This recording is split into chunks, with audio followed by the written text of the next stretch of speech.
Hello friends, welcome to Akram maths YouTube channel. इस video में हमने आरआरबी ग्रुप डी के प्रीवियस ईयर पेपर में आए हुए मैथ्स के क्वेश्चन सेलेक्ट किए हैं। जिन सभी स्टूडेंट्स का भी एग्जाम बाकी है वे इस वीडियो को बिल्कुल भी स्किप ना करें। उनके लिए आखिरी मौका है, इस मौके को हाथ से मत जाने दो। और जो भी अभी एग्जाम आने वाली जैसे कि एलपी एनटीपीसी, उनके लिए भी वीडियो रामबाण साबित होगी। चलते हैं क्वेश्चन की तरफ और शुरुआत करते हैं। देखते हैं कैसे क्वेश्चन है। इस वीडियो को बिल्कुल भी स्किप ना करें मेरे भाई, जिनका भी एग्जाम बचा है जरूर देख कर जाएं। धुरंधर मूवी के बाद आई मैथ्स की धुरंधर ट्रिक। अभी तक आपने देखी धुरंधर मूवी, अब देखना मैथ्स की धुरंधर ट्रिक। तो चलिए देखते हैं। सबसे पहले इस क्वेश्चन में हम अपनी धुरंधर ट्रिक कैसे लगाएंगे। काफ़ी डेटा ऐसा होगा जो हम क्वेश्चन में यूज ही नहीं करेंगे, अगर आप क्वेश्चन को धाए दिन उड़ा देंगे जैसे धुरंधर मूवी में उसको उड़ाया। चलो देखते हैं। यहाँ पर दो संख्याओं का एलसीएम उनके एचसीएफ का 10 गुने के बराबर है और उनका एलसीएम और एचसीएफ का योग कितना 451 और उन संख्याओं का योग कितना है 287। तो उन दोनों में से एक संख्या कौन सी है। तो जैसे कि हम जानते हैं एलसीएम बराबर आपने पढ़ा था, दोनों जो अभाज्य संख्या है उनकी गुना और मल्टीप्लाई एच के बराबर होता है। एलसीएम बराबर होता है जो दो अभाज्य संख्या है उनकी गुना इंटू एच। और हमें सवाल में भी ये दिया है एलसीएम बराबर 10 गुना एच। तो इसका मतलब ये हो हमें ए बी की वैल्यू मिल गई कितना 10। तो अब हमें पता है कि अभाज्य संख्या है यानी जो अनुपात वाले नंबर होते हैं आप यहाँ पर, तो इसके दो टुकड़े कर सकते हैं हम 5:2, यानी 5 गुना 2 भी कह सकते हैं आप इसको। ये क्या होता है अगर हम इस अनुपात में एच की मल्टीप्लाई कर देते हैं तो हमारा क्या आ जाता है, संख्या आ जाती है। तो आप एक चीज़ बताइए, संख्याओं का योग कितना दिया है 287। इन दोनों का जोड़ेंगे तो कितना है 5 और 2 7, यानी 7 की वैल्यू सवाल के अंदर कितने दी 287। और एक यूनिट की वैल्यू कितना हो जाएगा 7 चौक 28 7 एकन 7। इस सवाल में जो एचसीएफ और एलसीएम का योग है भाई इसकी तो जरूरत ही नहीं है। अब देखना आप यहाँ पर तो एक संख्या हमारी कितनी है 2 यूनिट और दूसरी कितनी हो जाएगी हमारी यहाँ पर भाई, एक संख्या हमारी 2 यूनिट है दूसरा कितना 5 यूनिट। तो 2 यूनिट की वैल्यू कितना आएगा 2 एकन 2 2 चौक 8, यानी एक संख्या हमारी 82 हो गई। अगर हम 5 यूनिट की वैल्यू निकालूँ यहाँ पर 5 यूनिट की, यानी दूसरी संख्या हमारी 5 दूनी 10 और 5 पंजे 25, 25 और 1 26, दूसरी होगी 260। तो हमारे ऑप्शन में ने कहा इनमें से एक संख्या, तो ऑप्शन नंबर डी। इसकी देखो जरूरत ही नहीं यहाँ पर। तो दूसरा क्वेश्चन देखेंगे और लगाएंगे अपनी धुरंधर ट्रिक। भाई धुरंधर मूवी देख चुके अब धुरंधर ट्रिक देखो ट्रिक। विकल्पों में से उस छोटी छोटी संख्या का चयन कीजिए जिससे 242 को भाग करने पर प्राप्त भागफल एक पूर्ण वर्ग हो। तो इस क्वेश्चन को आप ऑप्शन से करेंगे, जो भी भागफल आएगा उसको चेक कर सकते हैं कि पूर्ण वर्ग है नहीं। जैसे कि 242 को अगर मैं पहला ऑप्शन कितना दिया 4, 4 से डिवाइड करूँ तो 4 से तो पूरा डिवाइड ही नहीं होगा, तो पहला ऑप्शन नहीं है। दूसरा ऑप्शन एक, एक से अगर डिवाइड होगा तो कितना आएगा हमारा 242 ही आएगा, लेकिन ये पूर्ण वर्ग नहीं है। अगर 3 से मैं डिवाइड करूँ 3 से भी पूरा डिवाइड नहीं होगा। अगर मैं 2 से डिवाइड करता हूँ इसको 242 को, अगर मैं 2 से डिवाइड करूँगा 2 एकन 2 2 दूनी 4 2 एकन 2 121, ये किसका वर्ग होता है 11 का। तो यही हमारा उत्तर हो जाएगा। तो कैसी लग रही है हमारी धुरंधर ट्रिक। धुरंधर मूवी के बाद अगले क्वेश्चन में देखेंगे, इसको धुरंधर तरीके से करेंगे हम। यहाँ पर ये आया हमारा ट्रिपलेट का क्वेश्चन। इन्होंने यहाँ पर ट्रिपलेट पूछा है, बस देखो डायरेक्ट ट्रिपलेट भी आ जाता है इसमें रेलवे में। कोई कौन सा ट्रिपलेट, ट्रिपलेट क्या होता है कि दो छोटी संख्याओं का जो वर्गों का योग होता है बड़ी संख्या के वर्ग के बराबर होता है। तो बस आप इसी को यहाँ पर इकाई का अंक लगा सकते हैं, यहाँ पर पूरा करने की जरूरत नहीं। जैसे कि 5 5 का स्क्वायर करेंगे तो कितना आएगा। ये क्वेश्चन मैंने खुद ने नहीं बनाए, जो भी आरआरबी ग्रुप डी का पीरियड ईयर पेपर है उसी को डायरेक्ट लेकर आया हूँ। और ऐसे ही क्वेश्चन मेरे भाई पेपर में आ रहे हैं, जरूर देख कर जाना, फालतू के चक्करों में ना पढ़ो। क्या पैसे फूकते फिर रहे। 5 का वर्ग करेंगे 5 5 25, लास्ट का कितना का 5, 2 4 का वर्ग करेंगे 4 चौक 16 कितना है 6, 6 5 11, यानी एक का वर्ग करेंगे तो एक आना चाहिए था, इसमें कितना दिया 3, इसकी जरूरत नहीं यहाँ पर। 0 0 का वर्ग करेंगे 0, 9 का वर्ग करेंगे 9 में किसी एक आएगा, तो 0 का कितना गया 1। और एक का वर्ग करेंगे तो ऑप्शन ये हो सकता है। सारे ऑप्शन में लगा के थे 2, 2 का वर्ग करेंगे 2 दूनी 4 और 3 3 9, जोड़ेंगे तो कितना आएगा 3 आएगा, यानी 13। 3 का वर्ग करेंगे 9, ये भी नहीं हो सकता। 0 का वर्ग करेंगे तो कितना आएगा 0 और 9 का वर्ग करेंगे 81 1, एक का वर्ग करेंगे, ये भी ऑप्शन हो सकता है आपको, ये भी ऑप्शन हो सकता है। तो ऐसे केस में अब आप क्या कर सकते हो, चाहो तो यहाँ पर जो हमारा यूनिट डिजिट मेथड होता है आप उसके अकॉर्डिंग इनको चेक कर सकते हो, नहीं तो अगर आपके पास समय कम लगा तो किसी एक पर लगा सकते हो। इसको ट्राई करना है। यहाँ पर हम यूनिट डिजिट मेथड, जो हमारा यूनिट डिजिट मेथड होता है उसके अकॉर्डिंग पूरा कर सकते हैं आप इसको। देखेंगे यहाँ पर ट्रिक कैसे लगेगी इस क्वेश्चन के अंदर। हमारे अलजेब्रा का क्वेश्चन यहाँ पर x + 2y - 3z का होल स्क्वायर जब कभी 3 नंबर दिए सबसे पहले मैं फॉर्मूला लिख देता हूँ, लेकिन बिना फॉर्मूले के भी हो जाएगा। अगर चाहो तो आप इसको फॉर्मूले से भी कर सकते हो। फॉर्मूला होता है हमारा ए प्लस बी प्लस सी का होल स्क्वायर। ये देखना इसकी जरूरत पड़ेगी नहीं है, तो सिर्फ मैं उसके लिए लिख रहा हूँ। जिसे अगर लग रहा नहीं समझ में नहीं मुझे तो पूरा करना है, तो भाई ले मैं तेरे लिए फॉर्मूला लिख रहा हूँ, आप पूरा करके देख लेना। हम करेंगे इसको धुरंधर ट्रिक से, 2bc और प्लस फिर 2c। देखो यहाँ पर क्या करेंगे, हमें पता शुरू में इसका वर्ग इसका वर्ग इसका वर्ग, यानी शुरू के जो तीनों संख्या है वर्ग आएगा और पॉजिटिव रहेगा। ऑप्शन नंबर डी में देखा हमने निगेटिव है, तो ये नहीं होगा, यहाँ निगेटिव आ रहा है, ये नहीं होगा। हमें पता एक बार तो इन दोनों की गुना करेंगे, एक बार इन दोनों करेंगे, फिर एक बार इन दोनों की करेंगे। इसका मतलब क्या हो, जब इन दोनों की करोगे प्लस आएगा, जब इन दोनों की करेंगे तो माइनस आएगा, फिर इन दोनों की करोगे तो 2 बार माइनस आएगा मेरे भाई। इसमें हमने देखा एक ही बार माइनस, तो ऑप्शन ए भी नहीं होगा, और इसमें भी एक बार माइनस, ये भी नहीं होगा, तो ऑप्शन नंबर बचा ये। तो भाई देखो कुछ करने की जरूरत नहीं, चिन्ह से ही कर लिया हमने, चिन्ह से ही। चलो अगले क्वेश्चन की तरफ। कहाँ गया क्वेश्चन क्वेश्चन क्वेश्चन, ये रहा। द्विघात समीकरण, द्विघात समीकरण कभी आ रहा है, यहाँ पर क्या दिया है, यदि 2 और 5 एक द्विघात समीकरण के मूल हो तो द्विघात समीकरण बनाओ। अगर आपको 2 मूल दे रखे हो तो द्विघात समीकरण बनाने का मैं 2 तरीके होते हैं, लेकिन आपको मैं सीधा फॉर्मूला ही लिखवा देता हूँ पहले। आप तो फॉर्मूला तो याद ही कर सकते हो मेरे भाई। एक्स की घात 2 माइनस जो भी 2 मूल दिए उन दोनों का जोड़ लिखते हैं। यहाँ पर मैंने थोड़ी देर के लिए अल्फा बीटा मान लिया कि 2 मूल मान लिया इस टाइप के, और मल्टीप्लाई में करेंगे एक्स, और इनटू जो 2 मूल है उन दोनों की करेंगे गुना, और बराबर लिखेंगे 0। तो 2 मूल कितने यहाँ पर 2 और 5, तो एक्स की घात 2 माइनस दोनों का जोड़ कितना हो गया 7 इंटू एक्स, फिर दोनों की मल्टीप्लाई प्लस 5 दूनी 10 और बराबर 0। तो ऑप्शन नंबर बी। ऐसे उड़ाएंगे इनको धुरंधर ट्रिक से। और भी ट्रिक हैं, अभी इतना टाइम नहीं कि उसको बताया जाए, पहले आप एग्जाम दो बाद में देखेंगे। ये देख सकते हो जो पेपर में आए हुए हैं वही क्वेश्चन लिए हमने, अपने पास से कुछ भी एडिट नहीं। देखना इसकी ट्रिक, देखना कितने बिंदास तरीके से इसको उड़ाएंगे अभी हम।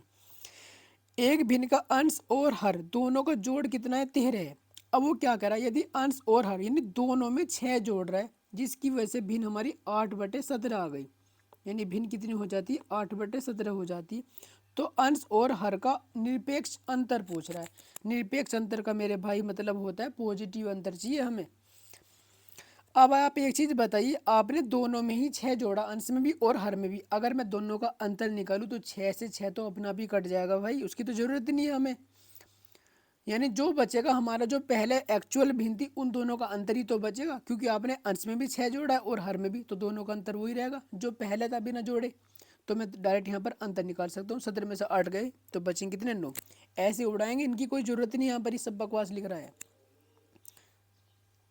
तो भाई ये ट्रिक देख के जाओ अगर आपको सिलेक्शन लेना है। ये देखो ये भी पेपर में आया हुआ है।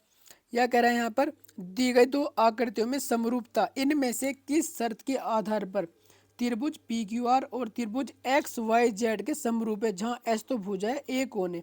जब कभी भी तीनों भुजाएं दी हूँ, यानी जब कभी तीनों भुजाएं दी हो तो हमारा लगेगा साइड साइड साइड। हालांकि इसका मतलब होता है अगर तीनों साइड प्रपोर्शन में हो, तीनों साइड का अनुपात अगर बराबर है तो वहाँ लगाते हैं हम साइड साइड साइड। अगर कभी सवाल के अंदर तीनों कोण दिए हो तो वहाँ पर लगाएंगे हम एंगल एंगल एंगल, ये भी याद रख सकते हो। ये वाला क्राइटेरिया इसमें नहीं लगता। जब कभी 2 साइड और एक एंगल दो, ये क्यों नहीं होता, क्योंकि जो 2 साइड होती हैं जैसे कि ये साइड और ये साइड, उनके बीच में एंगल होना चाहिए मेरे भाई, तब लगता है साइड एंगल साइड। तो इससे भी एक सवाल बन सकता है, इसे भी देख कर जाना। तो एक बार मैं फिर बता दूं, अगर तीनों साइड दियो तो साइड साइड, तीनों एंगल दियो तो एंगल एंगल एंगल, अगर एक एंगल और 2 साइड दियो तो फिर साइड एंगल साइड। चलते हैं अगला सवाल देखते हैं यहाँ पर, इसको भी देखते हैं यहाँ पर। एक निश्चित वार्षिक ब्याज की दर पर 6 वर्ष में प्राप्त साधारण ब्याज मूलधन का कितना 1/6 भाग के बराबर है।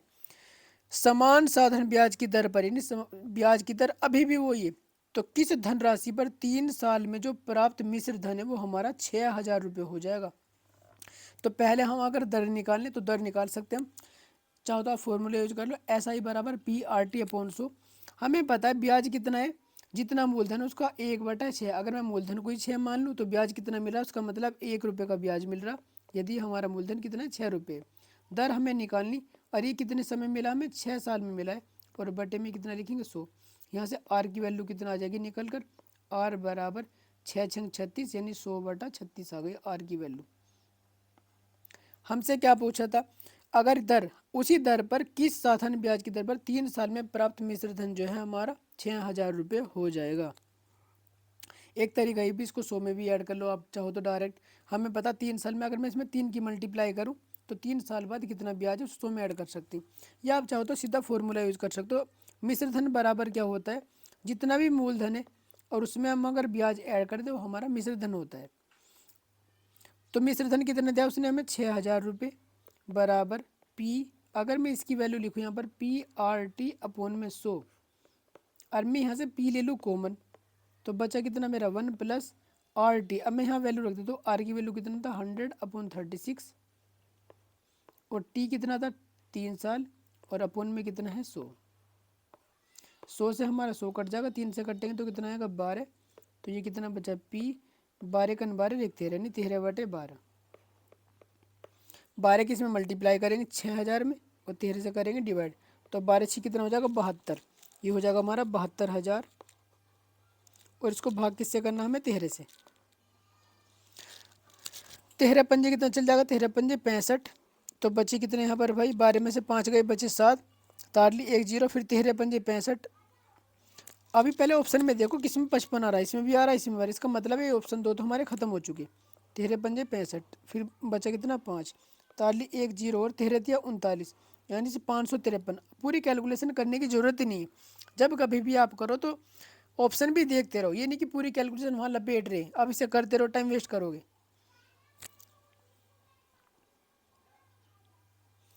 एक बिक्री के दौरान एक व्यापारी 25% की नकद छूट और उसके बाद 10% की व्यापारिक छूट प्रदान करता है। यदि किसी वस्तु का सूची मूल्य 800 रुपये हो तो उसका विक्रय मूल्य ज्ञात कीजिए।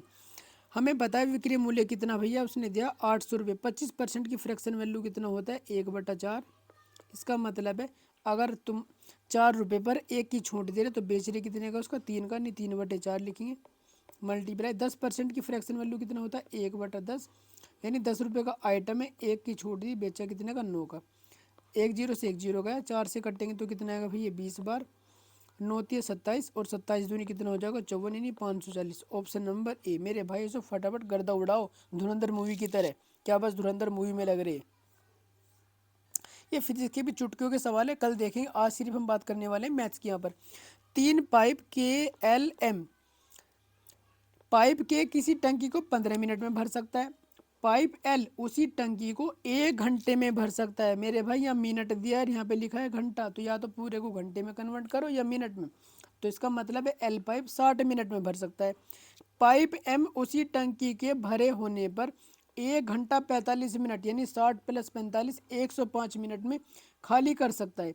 यदि टंकी खाली होने पर तीनों पाइप एक साथ खोल दिया जाए तो टंकी कितने समय में भर जाएगी। इस तरह का कैलकुलेटिव सवाल भी देखने को मिल रहा है मेरे भाई। तो चलो इसको भी कर लेते हैं। यहाँ पर के जो पाइप है वो कितना समय ले रहा है 45 मिनट ले रहा है, और एल जो पाइप है हमारा वो ले रहा है यहाँ पर 60 मिनट, और एम जो पाइप है वो ले रहा है यहाँ पर 1 घंटा 45 मिनट यानी 105 मिनट ले रहा है। इन तीनों का एलसीएम लेंगे यहाँ पर भाई हम। एलसीएम कितना आ जाएगा, एलसीएम लेने का एक तरीका ये होता है जैसे कि यहाँ पर सबसे बड़ा नंबर कितना 105, तो सबसे पहले हमने लिख लिया 105। अब 45 105 को मैंने लिखा मन में 21 पंजे 105, और ऐसे में अगर इसकी बात करूँ ये कितना हमारा, ये हमारा है 45, इसके टुकड़े करें 9 पंजे 45, तो 5 तो जा चुका, अब एक बचा 9, हमारे पास यहाँ 21 बचा हुआ था यानी 3 सत्ते 21 करूँ तो 1 3 भी जा चुका, तो 1 3 अभी बचा है। 60 की अगर बात करूँ इसको भी मैंने लिख लिया 12 पंजे 60, 5 तो उसमें जा चुका, 12 में 3 जा चुका, 4 अभी भी बच रहा है, 4 नहीं गया, ये पूरा जा चुका है यहाँ पर। अगर 45 से आप इसको डिवाइड करेंगे तो चलेगा भाई ये 28 बार, 60 से डिवाइड करेंगे अब 21 बार चलेगा, 105 से कटेंगे तो कितना आएगा 12 बार।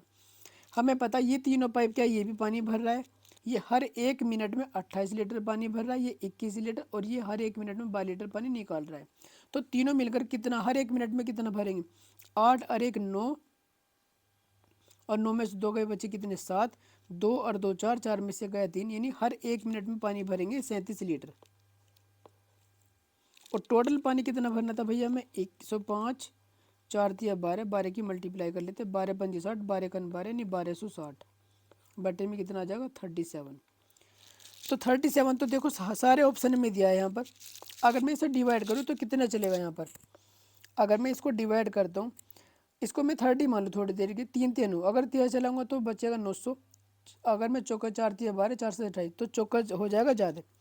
अगर चौका चलाएंगे तो वो ज़्यादा, ये ऑप्शन नहीं होगा और ऑप्शन नंबर डी भी नहीं होगा। अगर हम दूनी चलाएंगे तो कम रहेगा, तो हमें पता है यहाँ पर यही चलेगी, तो ऑप्शन नंबर कितना हो जाएगा 3।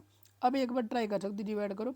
37 थी, 3 सत्ते 21, 3 3 9 2 11, यानी लगभग कितना का 111। तो यही चलेगी, पूरी कैलकुलेशन करने की जरूरत ही नहीं है। देखो इस वाले फॉर्मूले पे भी रेलवे हर बार पूछता है भाई। थोड़ा सा मैं आपको पहले एक बार रिमाइंड करा दूं कि बहुलक क्या होता है। बहुलक का मतलब है जो संख्या तुम्हारी सबसे ज़्यादा बार आ रही है उसी को बहुलक बोलते हैं। और माध्य औसत को बोलते हैं। माध्य का होता है ठीक बीच वाला नंबर। माध्य का निकालने के लिए सबसे पहले दिए गए संख्या यानी आंकड़ों को या तो आप आरोही क्रम में लिखो या फिर आप अवरोही क्रम में लिखो। उसके बाद जो ठीक बीच में बैठा ना भाई, वही माध्य का। और इन तीनों में एक रिलेशन होता है जिसको बोलते हैं हम प्रासंगिक प्रासंगिक आनुभाविक संबंध, एम्पायरिकल रिलेशन। इसको आप डायरेक्ट याद कर सकते हो। ये फॉर्मूला होता है हमारा बहुलक बराबर, इस फॉर्मूले पे भी हर बार सवाल आता है। एक छोटा सा फॉर्मूला आपको 1 नंबर दिलाएगा, यानी सिलेक्शन तक ले जाएगा आपको। 3 गुना माध्य का माइनस 2 गुना माध्य, ये रिलेशन याद रख सकते हो आप। अब किस किस की वैल्यू दी है यहाँ पर हमें सवाल में, तो सबसे पहले देख लें यहाँ पर बहुलक। बहुलक कितना दिया, हमें दिया है बहुलक 8। और माध्य माध्य माध्य का हमारे से पूछ रहा है, तो 3 गुना माध्य का नाम मैंने थोड़ी देर के लिए m रख दिया, माइनस 2 गुना माध्य। और माध्य कितना दिया उसने 5।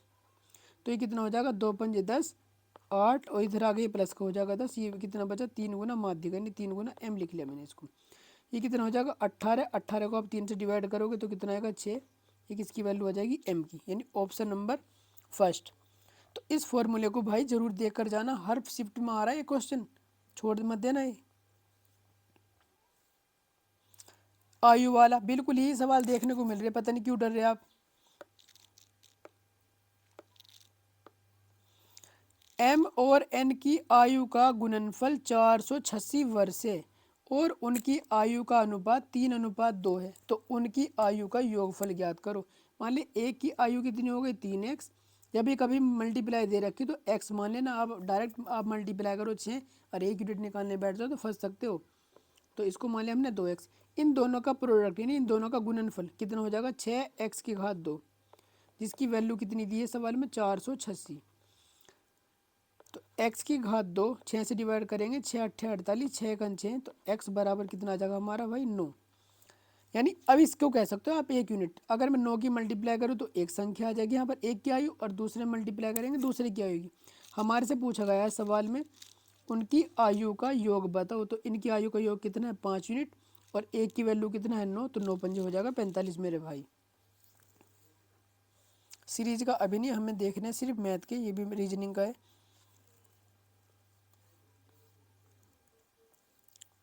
अनुच्छेद बिल्कुल यही सवाल आ रहे हैं। अगर आप इस वीडियो को जरूर देख कर जाएंगे तो बताना मुझे, देखकर आपको जरूर। देखो ऐसे क्वेश्चन ही कैलकुलेटिव में, ऐसे क्वेश्चन पेपर में आ गए तो आप छोड़ के भाग जाओगे, तो इसलिए इस वीडियो को जरूर देख कर जाओ।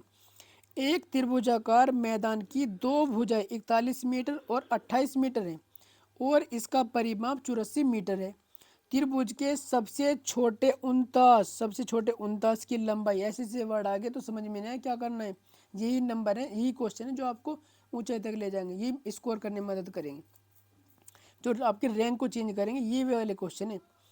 आपके पास दो भुजाएं हैं यहाँ पर, एक 41 एक 28, और परिमाप का मतलब होता है सारी भुजाओं का जोड़।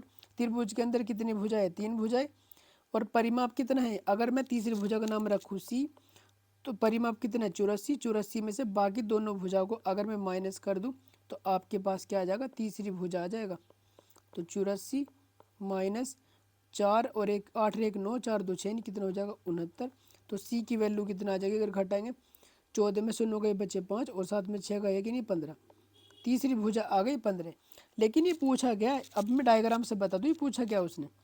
अगर आपको दिया है एक त्रिभुज, अब हम त्रिभुज बना सकते हैं। सबसे छोटी भुजा कितनी दी उसने, सबसे छोटी भुजा दी है उसने 15, तो सबसे छोटी भुजा है 15, और एक भुजा कितनी 41, और तीसरी वाली भुजा कितनी हो गई यहाँ पर 28। तो 49 का मतलब है सबसे छोटे 49 की जो सब किसी भी एक सिर से किसी भुजा पर डाले गए जो लंब की लंबाई उसी को बोलते हैं 49। तो ये सबसे छोटी हाइट ही हो सकती है, तो इसको बोल लेंगे 49। अब ये कैसे निकालेंगे, अब हमें पता त्रिभुज का क्षेत्रफल निकालने के आपके पास दो फॉर्मूले, एक तो है हमारा पाइथो जो अब हमने लंब डाला हो 1/2 आधार गुना हो जाए, और एक होता है हीरोन्स फॉर्मूला। जब कभी त्रिभुज की तीनों भुजाएं दी हो तो हीरोन्स फॉर्मूले से आप त्रिभुज का क्षेत्रफल निकाल सकते हैं। वो कैसे निकालेंगे वो आपको हम अभी बताते हैं। और समकोण त्रिभुज का आप जानते थे कैसे निकालते, तो यहाँ पर एरिया कैसे निकालेंगे, यहाँ पर 1/2 आधार, तो आधार कितना हो गया 41, जिस आधार पर लंब हो वो वाली लेंगे ऊंचाई, ऊंचाई बराबर यहाँ लिखेंगे हम हीरोन्स के अकॉर्डिंग। हीरोन्स फॉर्मूला क्या कहता है उसके अकॉर्डिंग एरिया कैसे निकालते हैं मैं यहाँ लिख देता हूँ साइड में। सबसे पहले लिखेंगे हम अर्ध परिमाप यानी एस, फिर एस में से एक भुजा माइनस, फिर एस में से दूसरी भुजा माइनस, फिर एस में से तीसरी भुजा माइनस करते हैं यहाँ पर हम। तो ये डायरेक्ट हम एस का मतलब यहाँ पर है अर्ध परिमाप, पूरा परिमाप कितना है 84, तो उसका आधा। तो मैं डायरेक्ट करूँगा यहाँ पर अर्ध परिमाप कितना हो जाएगा 42। अब कैसे करें, 42 में से एक भुजा माइनस करें 41 करेंगे तो आएगा एक, 42 में से 28 माइनस करेंगे तो आएगा कितना 14, और 42 में से 15 माइनस करेंगे तो आएगा कितना 27। अब इसका वर्गमूल कैसे निकालेंगे आप, इसको देखो इसको लिख सकते हैं 14×3 42, अरे एक 14 हमारे पास ये रहा तो 14 बाहर आ जाएगा, इसका जोड़ा हो गया। यहाँ बचा 3, 3 की मल्टीप्लाई इसमें करेंगे 81, उसका वर्गमूल लेंगे आगे 9। ऐसे करते हैं मल्टीप्लाई, 9 की मल्टीप्लाई इसमें करेंगे तो कितना आएगा 9 चौक 36, 36 का 6 का हासिल 3, 9 1 9, और 3 कितना हो जाएगा 12 यानी 126। अब 2 हमारा उधर मल्टीप्लाई में जाएगा और h जाएगा डिवाइड में, तो h बराबर 2 की मल्टीप्लाई करूँ मैं, 2 छिक्का 12, 2 दूनी 4, 1 5, 2 1 252, और अपोन में कितना आ जाएगा 41। 41 से डिवाइड करेंगे और देखेंगे कितना चलेगा। अलग से कर लेते हैं यहाँ पर 252, इसको भाग कर रहे हैं हम किससे 41 से, तो 41 छिक्का या तो छिक्का चलेगी या सत्तर चलेगी, 6 एकन 6 और 6 चौक 24, तो कितना है 246, 12 में 6 गए 6, तो छिक्का तो चल ही रहा है यहाँ पर हमारा। तो इसका मतलब जिनमें से आता रहा वो ऑप्शन हमारे खत्म हो चुके। अब यहाँ पर पॉइंट ला तार लेंगे 0, तो 41 सेकंड 41, 41 सेकंड 41 चल गया, और इसमें भी देखो 6.1 है पहले ऑप्शन में और इसमें भी है। बचा कितना 10 में से गया 9, और यहाँ बचा 1 पॉइंट लग रहा तो 1 0 और 41 चौका, अगर मैं चौका चलाऊँ यहाँ पर देखो 4 एकन 4 और 4 चौक 16, तो चौका तो चल ही गया, तो इसका मतलब ऑप्शन नंबर ये तो हो गया, नहीं तो ऑप्शन नंबर सी। ये सवाल जरूर देख कर जाना, पेपर में अगर आया तो छोड़ के भाग जाओगे आप।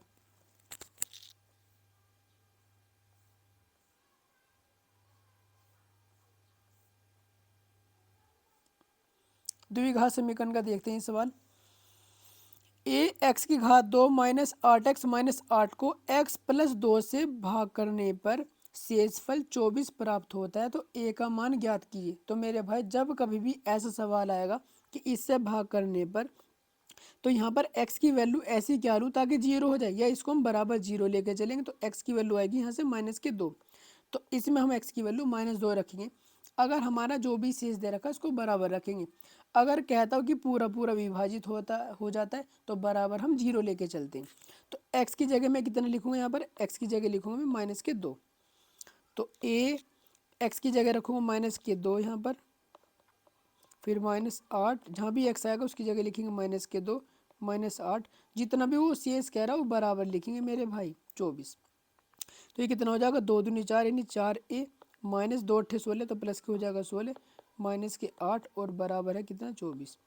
ये कितने बचे +8, उधर जाके माइनस के हो जाएंगे, तो 4a बराबर, जब माइनस करेंगे तो उधर बचेंगे 16, a बराबर 4 चौक 16, a की वैल्यू आ जाएगी 4। इस तरह का सवाल भी आपको एग्जाम में देखने को जरूर मिलेगा।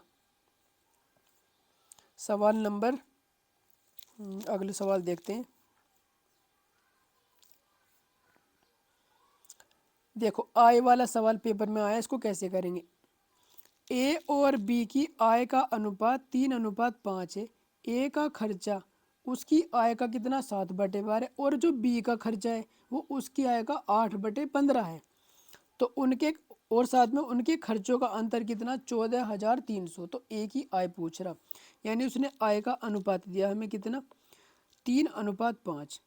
और हमें पता उनका जो खर्चा है वो आय का कितना कितना है, एक तो है 7/12 और दूसरा कितना दिया है यहाँ पर 8/15। तो जो भी उनकी आय दे रखी आप चाहो तो उसमें हम किसी भी नंबर की मल्टीप्लाई कर लो। हमें पता है कि जब 7/12 निकलें तो 12 से कटना मुश्किल हो जाएगा, तो मैंने क्या करा अनुपात में 12 की मल्टीप्लाई कर ली। ये मल्टीप्लाई अब कैसे कर रहे हो 12 की, आप दिमाग में आ रहा होगा। चाहो तो जो भी यहाँ फ्रैक्शन में जो नंबर दे रखे हैं ना हर मेन के, उनका एलसीएम लेके मल्टीप्लाई कर सकते हो कैलकुलेशन ईजी करने के लिए।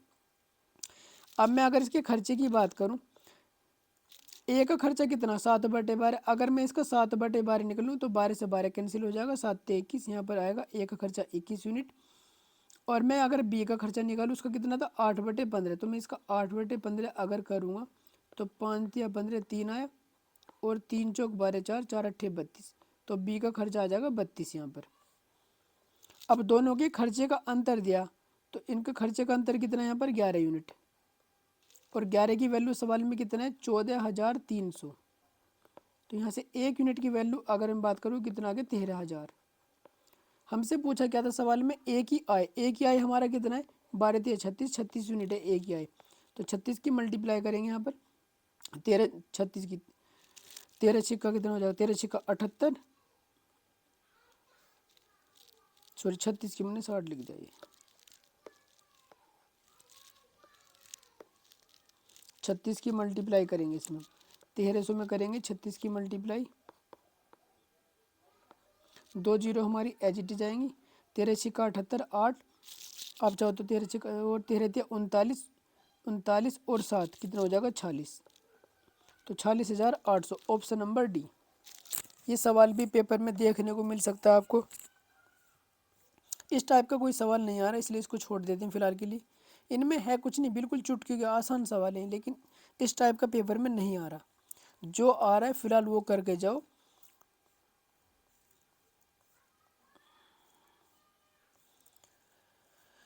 ये सवाल भी देखो बहुत अच्छा है, इसको कैसे करेंगे। x में से 5 घटाने पर प्राप्त जो संख्या है वो 18 से 16 से 24 से और 32 से पूरी पूरी कट जाती है। तो x का सबसे छोटा मान बताओ। तो पहले छोटे वालों को चेक कर लो, ये हमारे x के मान है तो x के मान को डिवाइड नहीं कर रहा मेरे भाई। अगर इसमें से 5 कम करोगे उसको डिवाइड करा रहा, तो इसमें से अगर हम 5 कम करेंगे तो कितना आएगा 288। अब इसको कैसे करेंगे चेक, एक तरीका तो एलसीएम ले लेते, लेकिन हम करें ट्रिक से।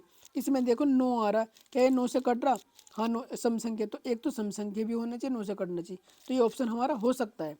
अगर मैं इसमें से 5 कम करूँ तो कितना बचेगा 283, ये तो सम संख्या नहीं है तो ये ऑप्शन नहीं होगा। अगर मैं इसमें से 5 कम करूँगा तो 278 आएगा, ये सम संख्या 7 और दोनों, लेकिन ये 9 से नहीं कट रहा। अगर मैं इसकी बात करूँ तो ये कितना आएगा 576, ये सम संख्या भी है, और 5 ये 9 से भी कट रहा है, 9 से भी कट रहा है सम भी। लेकिन उसने पूछा था भाई छोटी संख्या, ये तो बड़ी संख्या है, छोटी वाली पूछ रहा था, 293 होगा उत्तर। इस टाइप के सवाल इस बार नहीं आ रहे।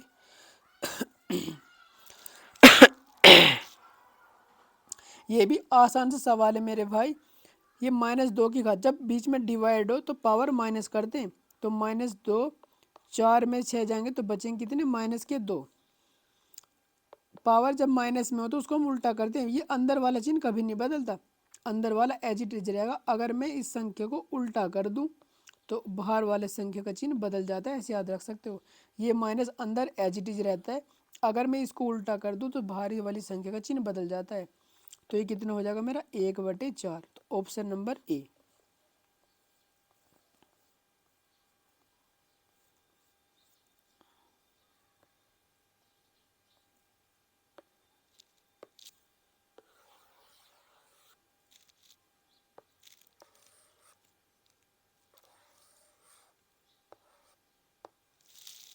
इसको देखते हैं यहाँ पर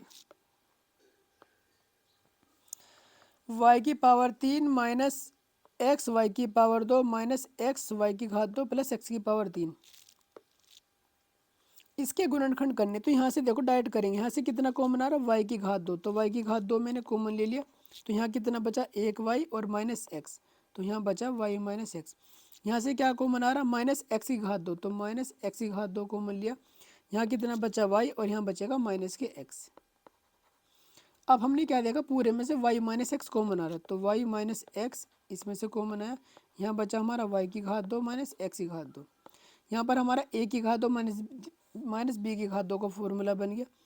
तो वाई माइनस एक्स, इसको लिखेंगे वाई माइनस एक्स और दूसरे ब्रैकेट में लिखेंगे वाई प्लस एक्स। एक ये रहा वाई माइनस एक्स ये रहा, तो हो जाएगा वाई माइनस एक्स की घात दो। ऑप्शन नंबर डायरेक्ट देख सकते हो, ऑप्शन नंबर बी। ये वाई माइनस एक्स की घात दो हो जाएगा और प्लस वाई प्लस एक्स। एक समपंचभुज में यानी 5 भुजा वाला एक हमारे पास पंचभुज है, जिसकी भुजा क्या है, बराबर है। प्रत्येक भुजा की लंबाई 2a है, तो उसका परिमाप पूछ रहा है आपसे। परिमाप भुजा था सारी भुजाओं का जोड़। जब एक भुजा 2 है तो 5 भुजा कितनी हो जाएगी, 10 सेंटीमीटर।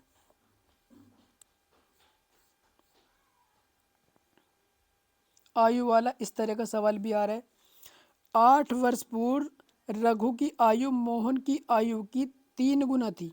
रघु की जो आयु है वो मोहन की आयु की कितना थी, 3 गुना थी, यानी 3:1 था। ये कब है, 8 साल पहले। ठीक है, अब से 8 वर्ष बाद रघु की आयु मोहन की आयु की 2 गुनी हो जाएगी। तो अब से 8 साल बाद तो कितनी हो जाएगी, 2 गुना 2:1। अब हमें पता आयु में जो होता है मेरे भाई, अंतर हमेशा बराबर होता है। तो यहाँ पे अंतर कितने का आ रहा है, 2 का, और यहाँ पे अंतर कितने का, 1 का। तो इस अंतर को पहले बराबर करेंगे, इसमें करेंगे 2 की मल्टीप्लाई। तो 2 की मल्टीप्लाई करेंगे तो कितना हो जाएगा, 4:2। अब दोनों में अंतर हो गया बराबर।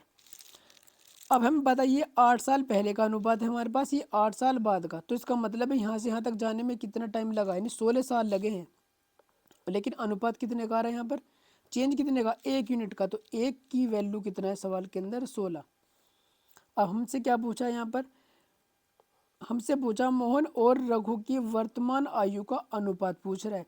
तो आप एक चीज़ बताइए, 16 साल बढ़ने से 1 यूनिट का चेंज आ रहा है। अगर हमें पता है ये 8 साल पहले का अनुपात है हमारे पास, ये 8 साल पहले का। तो अगर 16 साल बढ़ने से 1 यूनिट बढ़ रहा है तो आधा यूनिट कब बढ़ेगा, 8 साल की वजह से।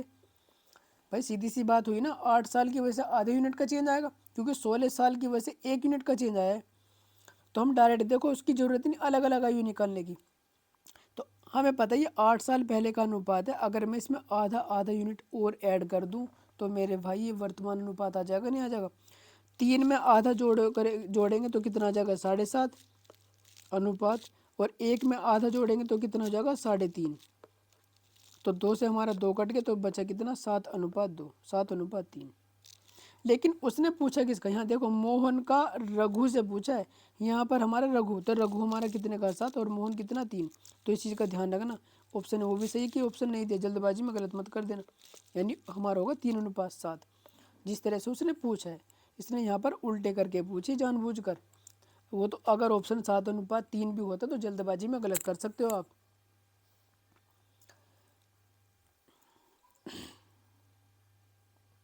टंकी वाला देख लेते। एक टंकी में 3 पाइप ए बी और सी लगे हुए हैं। पहला पाइप ए खाली टंकी को 8 घंटे में भर सकता है। दूसरा पाइप बी खाली टंकी को 10 घंटे में भर सकता है। और तीसरा पाइप सी पूरी भरी टंकी को 20 घंटे में खाली कर सकता है। यदि टैंक पूरी रूप से पूरा खाली है और तीनों को एक साथ खोल दिया जाए तो टैंक पूरी तरह से कितना समय लेगा भरने में। तो सीधा सीधा सवाल है, एलसीएम ले लेंगे यहाँ पर हम। ए कितना समय ले रहा है यहाँ पर हमारा, ए टैंक ले रहा है 8 घंटे, और बी कितना समय ले रहा है भरने में, 10 घंटे, और सी खाली करने में कितना समय ले रहा है, 20 घंटे। एलसीएम लेंगे तो कितना आएगा, एलसीएम आ जाएगा मेरे दोस्त 40। 8×5 = 40, 10×4 = 40, और 20×2 = 40। जो हर एक घंटे में 5 लीटर पानी भर रहा है, ये 4 भर रहा है, और ये 2 लीटर पानी निकाल रहा है।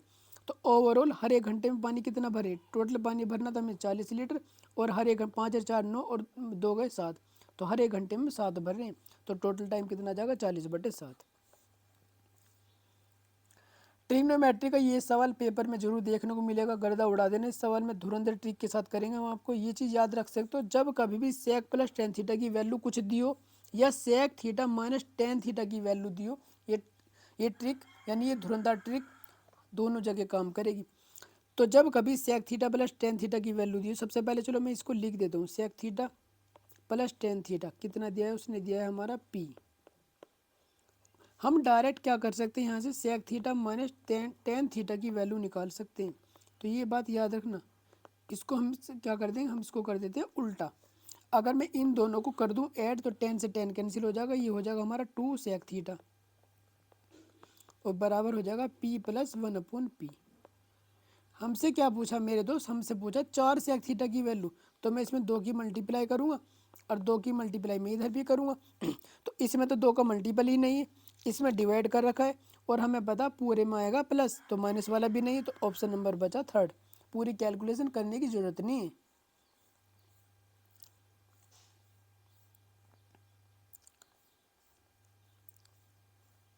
अगला सवाल, अगला सवाल।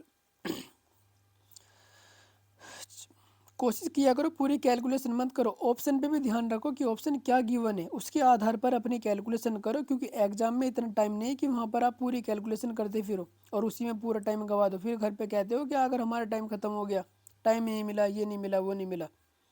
टाइम इतना होता है मेरे दोस्त, जब तो एग्जाम में होते हैं। शॉर्ट किया हो इन्हें कैलकुलेशन को, यूनिट डिजिट का फ़ायदा उठाओ, जो जो तुम्हें आते हैं इन चीज़ों का फ़ायदा उठाओ। घर पे ऐसी प्रैक्टिस करो कि कैलकुलेशन कम से कम करनी पड़े।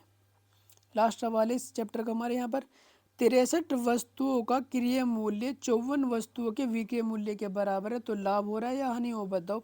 तो इसको कैसे करेंगे, 63 वस्तुओं का क्रय मूल्य नहीं 63 CP, 54 वस्तुओं के विक्रय मूल्य के बराबर है, 54 लिखेंगे SP। तो यहाँ पर हम क्या करेंगे, लेटर के नीचे लेटर, नंबर के नीचे नंबर, ऐसे याद रख लो, किधर किसी को ले जाओ। तो 54 के नीचे ले गए हम किसको, 63 को। तो यहाँ से किससे कट रहा है, ये 9 से कट रहा है, 9 6 54, 9 से 63। इसका मतलब क्या हुआ, इसका मतलब ये हुआ सामान आपने 6 रुपये का खरीदा और 7 रुपये का बेचा, तो आपका फ़ायदा कितने का हो रहा है, 1 रुपये का, यानी लाभ होगा में। तो हानि वाले ऑप्शन दो तो हमारे खत्म हो गए। किस पे लाभ हो रहा है, 6 पर, यानी 1/6 की फ्रैक्शन वैल्यू ये कितने परसेंट के बराबर होती है, 16 से ही 2/3% के बराबर। 100 की मल्टीप्लाई करेंगे, जब आप डिवाइड करोगे तो आएगा 16 से ही 2/3%। तो इसी तरह की धुरंधर ट्रिक देखने के लिए जुड़े रहिए हमारे साथ और हमें सपोर्ट कीजिए, मैसेज कीजिए, कमेंट कीजिए, ताकि हम अपना इम्प्रूवमेंट करें और तुम्हें ज़्यादा से ज़्यादा बेहतरीन ट्रिक, धुरंधर ट्रिक दे सकें, ताकि आप एग्ज़ाम में अपना कम से कम समय में पूरा पेपर अटैम्प्ट कर सके।